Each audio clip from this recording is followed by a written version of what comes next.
They always smile before they strike. That is the detail men overlook. The knife does not arrive from the hand of an enemy. It arrives from the hand of a friend, a companion, a trusted counselor, someone who has eaten at your table, spoken warmly of your name, laughed beside you in the hours of ease. I have seen this pattern more times than any man should be required to observe. In the friend who declares loyalty at the apex of your fortune is the first man to petition your replacement when fortune turns. This is not cynicism. This is the recorded behavior of men across centuries, across courts, across republics, and principalities alike. I did not choose to understand this truth. The truth was demonstrated to me, painfully, in the manner that only lived experience can teach. I trusted once. I believed that service, rendered with competence and devotion, would purchase, if not affection, then at least protection. I gave Florence my mind, my correspondence, my analysis of foreign powers, my labour in the field of statecraft. 14 years. I watched governments form and collapse. I negotiated with Cesare Borgia when other men's nerves failed them. I travelled to the emperor's court, to France, to the papal armies, always in service of a republic I believed in. And when the Medici returned and the republic collapsed like a poorly constructed wall in winter, so what did that service purchase me? Torture, exile, silence. The men who had benefited most from my counsel were the quickest to forget my name when my name became inconvenient. The men who had called me indispensable discovered, with remarkable speed, that they could dispense with me entirely. I was arrested on suspicion of conspiracy in 1513. Subjected to the strappado, the rope that suspends a man by his wrists and drops him until confession or collapse. I confessed to nothing because I had nothing to confess. I was eventually released, not exonerated, not apologized to, simply released, the way one releases an animal that has become more trouble to keep than to let go. I retired to my farm in Sant'Andrea in Percusina. I walked among peasants. I drank poor wine in a roadside tavern with men who could not spell the names of the princes whose decisions shaped their lives. And it was there, in that enforced silence, stripped of position and court and purpose, that I finally understood what 14 years of active service had not taught me. I had operated with a fundamental miscalculation. I had trusted structures. I had trusted relationships.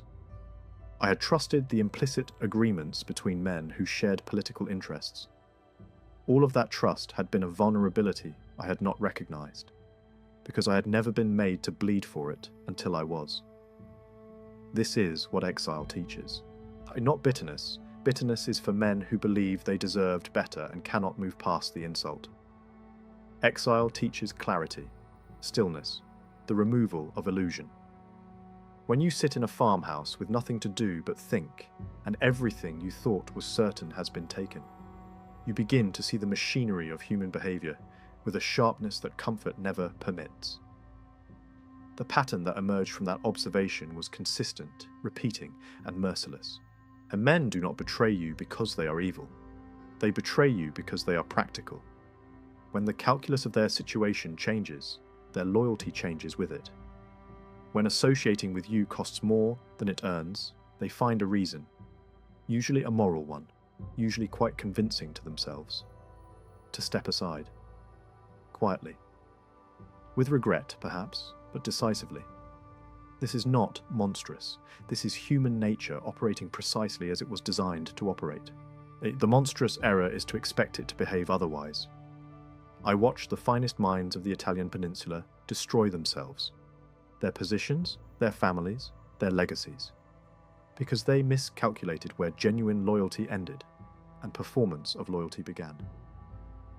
The difference between those two things is often invisible until the moment of crisis. And at the moment of crisis, there is no longer time to learn the lesson. I say this not to make you paranoid. Paranoia cripples action as surely as naivete does. The paranoid man sees enemies in every shadow and strikes at illusions.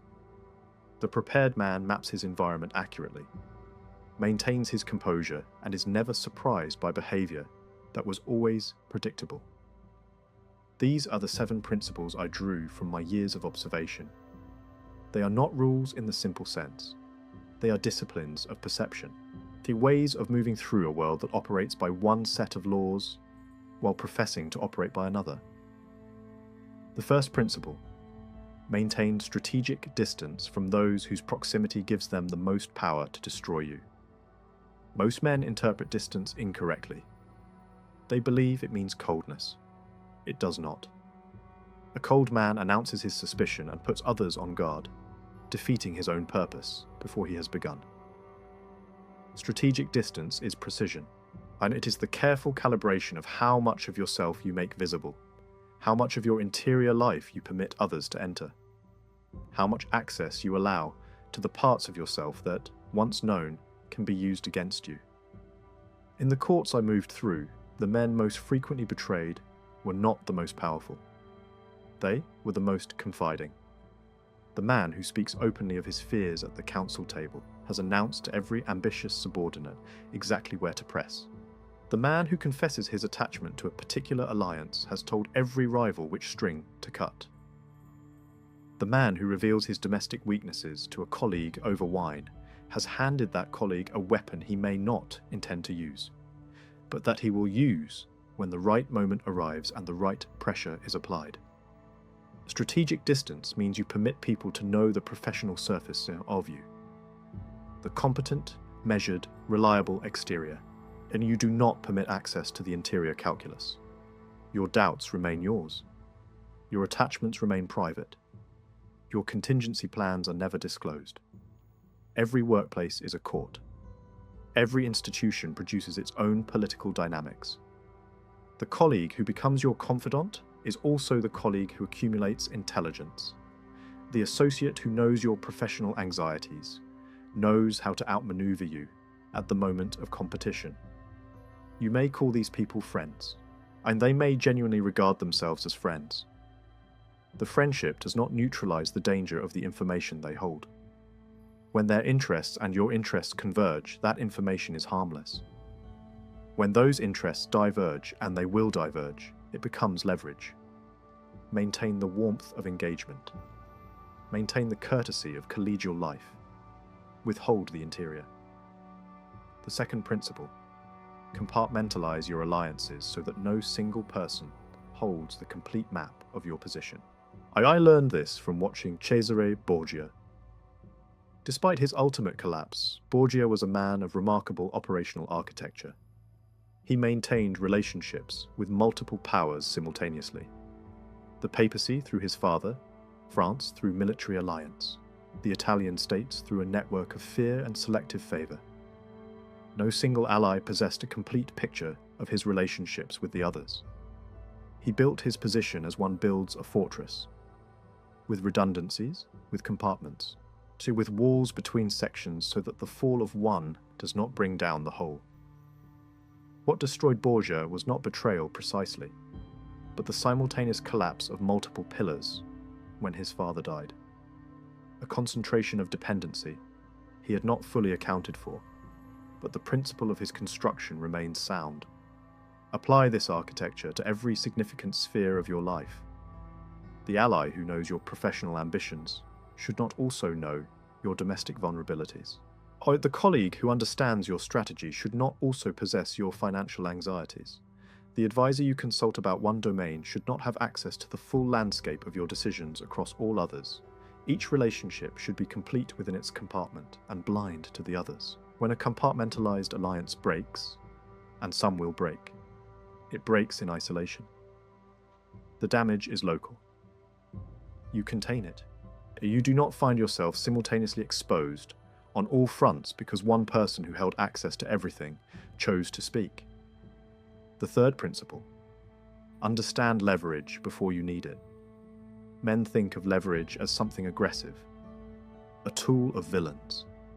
This misunderstanding leaves them perpetually at a disadvantage because the men around them are accumulating leverage constantly, unselfconsciously, as a natural feature of how they move through the world, while the scrupulous man refuses to engage with the concept at all, and therefore has none when the moment of pressure arrives. Leverage is simply asymmetric value. You hold it over a person when your withdrawal Your action, your silence, or your speech would cost them something they cannot easily replace. The physician holds it over the patient. The supplier holds it over the merchant with no alternative source. The subordinate who possesses knowledge the superior requires holds leverage even without recognizing it. When I served Florence, I understood my value in an abstract sense. I knew my analysis was sound, my diplomatic relationships, cultivated over years and not easily transferred to another man. But I did not translate that value into explicit leverage, and I did not ensure that the structures of power recognized their dependence on me concretely enough that removing me would have felt costly rather than convenient. The value existed. The leverage was not constructed around it. In every significant professional relationship, maintain competencies and relationships that are portable, belonging to you personally and not to the institution. Not because you intend to threaten anyone with their loss, but because the existence of alternatives changes how you are treated. The man who cannot leave negotiates from a position of known weakness. The people across from him know it too. The fourth principle: let silence do the labor that speech will bungle. I have watched men of considerable intelligence destroy their positions with their own tongues. Not through lies. Lies are detectable and dangerous for that reason. Through volume. Through the compulsion to explain, to justify, and to be understood. There is in most men a deep hunger for comprehension, for having their inner logic validated by others. This hunger is exploited by every shrewd operator in every court I observed. The man who needs to explain himself has announced that he requires your understanding to feel stable. Silence offers nothing to grip. The man who says little in a room of men who say much becomes, over time, the man whose words carry the greatest weight. The man who fills every silence with speech announces that silence frightens him. Men will use that fear. Develop the tolerance to allow a pause to sit without filling it. When accused, do not immediately defend. Let the silence work. Composure reads as either profound confidence or dangerous indifference. Both are useful reputations. Speak less than necessary. Mean everything you say. Say nothing you would regret being repeated in a room you are not in. The fifth principle. Test before you trust, and test again before you trust more. The error most men make is not that they trust. Trust is necessary for functional life. The error is that they trust at full depth before they have any information about whether that depth is warranted. They meet someone, feel an affinity, and immediately extend the full intimacy of confidence. Years later, when that confidence is violated, they call it betrayal. But it was the predictable consequence of extending unearned access. Proper alliance building is sequential. You begin by observing.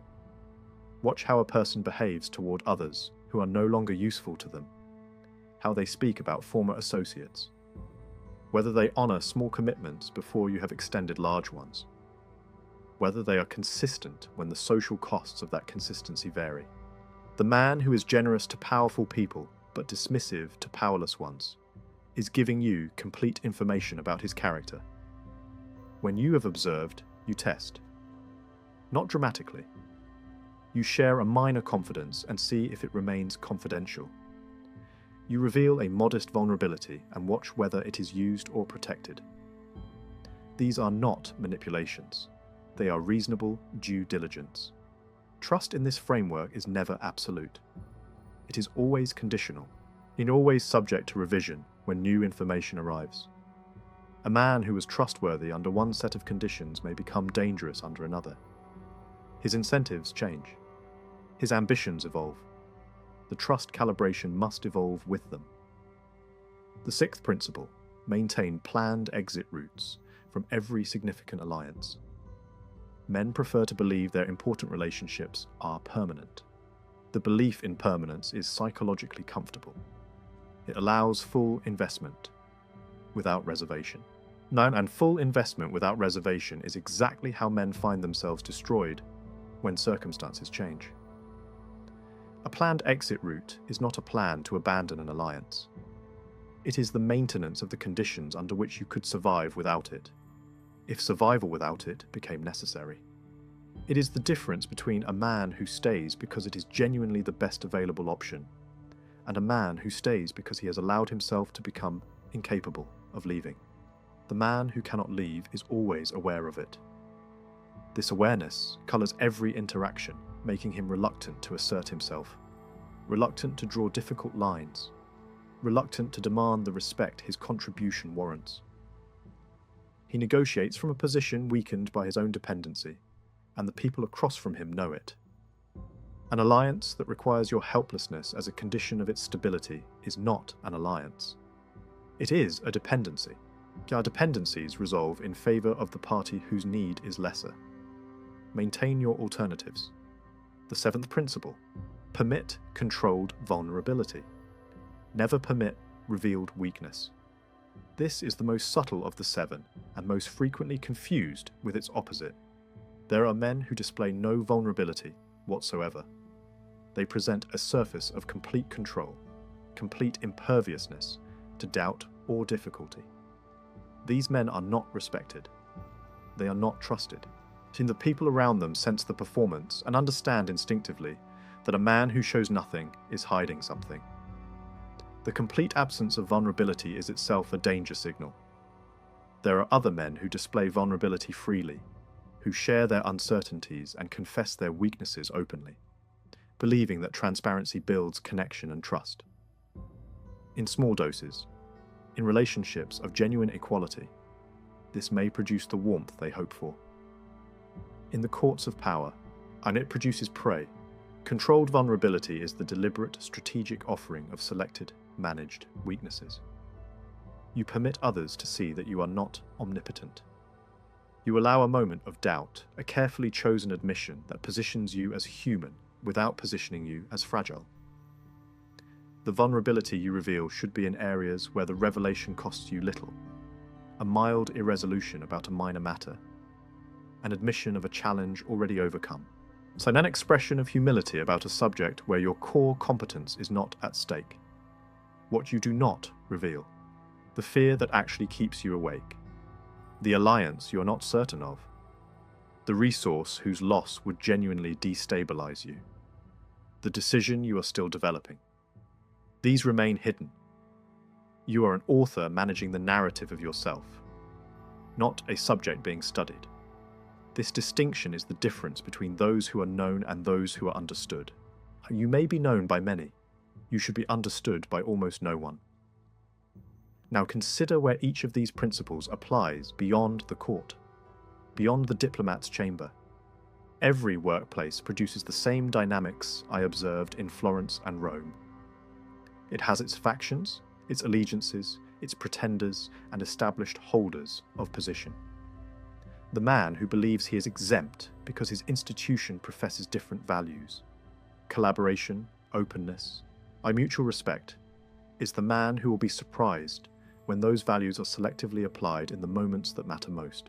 Every organization in the history of organized human activity has professed values more generous than its behavior. This is not cynicism.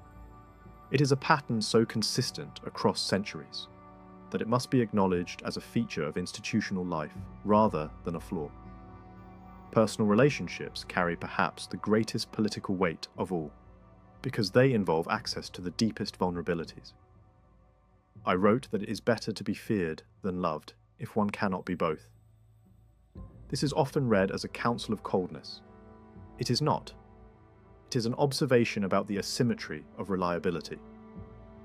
Affection is pleasant when genuine, but it is conditional on the affector's circumstances and satisfaction. The considered awareness of consequence is more consistent, rooted not in sentiment but in calculation. Another is a pattern I have observed across all domains where power operates. The men most frequently and severely betrayed are not the men who gave the least. They are the men who gave the most, indiscriminately, without calibration, without understanding what their generosity was purchasing. They gave trust without measurement. They gave access without testing. They gave alliance without maintaining exit. They gave loyalty without ensuring it was being matched. A generosity without strategy is not virtue. It is carelessness wearing the costume of virtue. Power respects what is not freely given. Before you can implement any of these principles, you require an honest accounting of your own nature. Your actual vulnerabilities, not the ones you perform for sympathy, but the real ones. The attachments you would sacrifice principle to protect. The fears that govern your decisions without your conscious acknowledgement. The points at which your judgment reliably fails you. If you do not know these things about yourself with precision, others will discover them before you do, and they will use that knowledge while you are still operating under the illusion that you are secure. The man who is privately desperate for approval must reckon with the fact that this desperation can be exploited.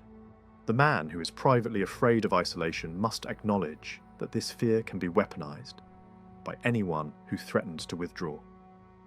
The reckoning does not eliminate the vulnerability. A man's nature is what it is.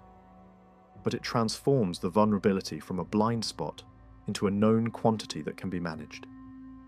You cannot defend a wall whose location you are unaware of.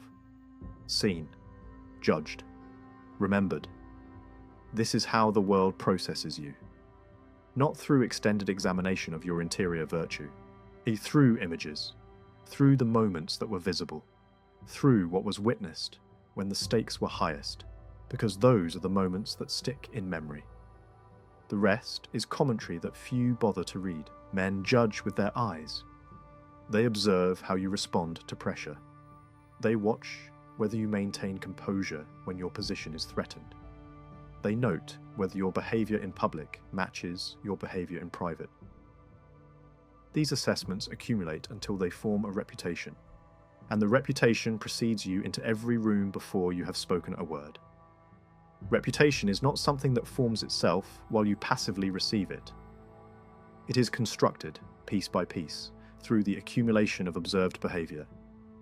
You are its architect, whether you choose to be or not.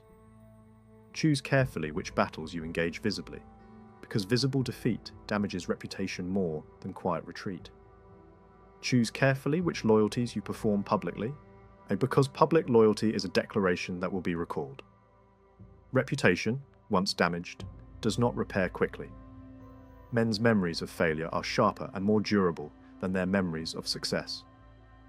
A man who has performed admirably for a decade can see a significant portion of that equity erased by a single visible collapse at a critical moment.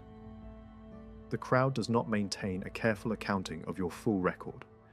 It remembers the images that were sharpest, and the sharpest images are almost always the moments of failure. Fear is more reliable than affection. Reputation is armor. The crowd remembers images, not truth. Weakness revealed is weakness remembered. Power respects performance.